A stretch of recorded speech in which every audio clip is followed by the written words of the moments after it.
সাঈদীর ক্যাসেট।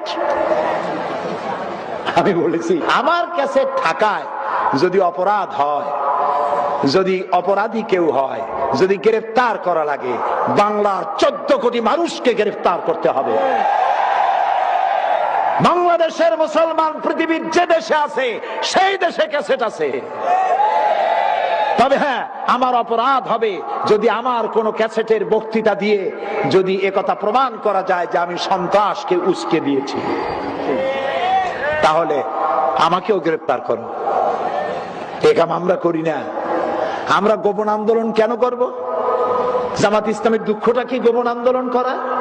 গোপন আন্দোলন তো ওরাই করবে যার কোনো পায়ের নিচে জমিন নাই, দল নাই, লোক নাই, নেতা নাই।